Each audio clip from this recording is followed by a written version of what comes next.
So that's where, I don't know what happened. A long time ago, somebody, is probably when I started recording sacks or some, fans, coaches, whoever it may be, defined a great pass rusher having a great season, or effective pass rusher off of sacks.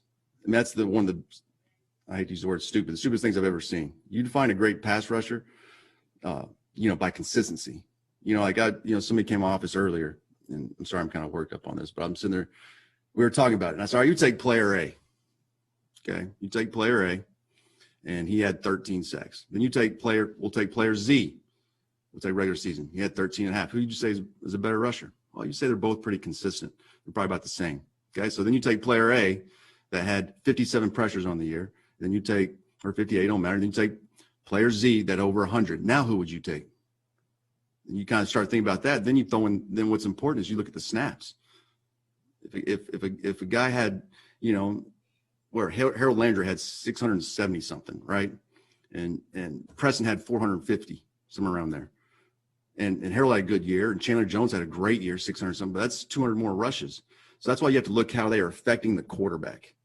When they're in the game, are they affecting the quarterback with the pressures, because sacks are important. Don't get me wrong. People think I don't care about sacks. They just can't believe that. That's the only way to be successful, because you're going to have a disappointing room.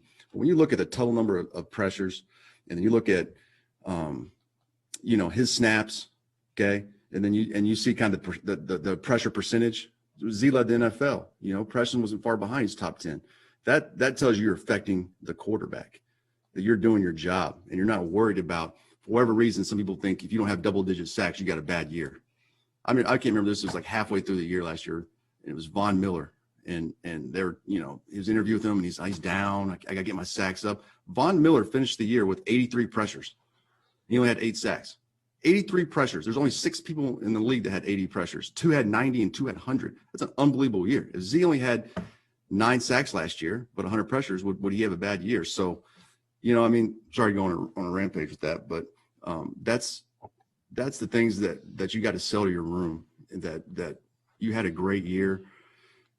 Stay with your hard work, your detailed planning, what we do, and don't worry about the rest of the stuff, because when it all comes down to it, it's about us and nobody else. They got to worry about us. We stay with our job.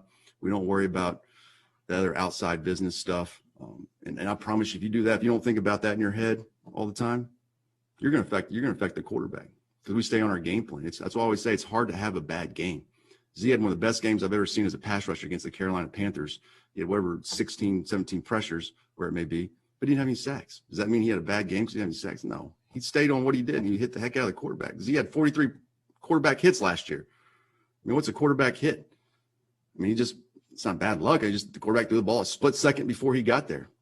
And so, that's things that you just praise these guys, and they love it. And we make that a challenge and all that type of stuff. But I couldn't be more proud of those guys, the way they work. And now they know with that hard work, this is what you get for it.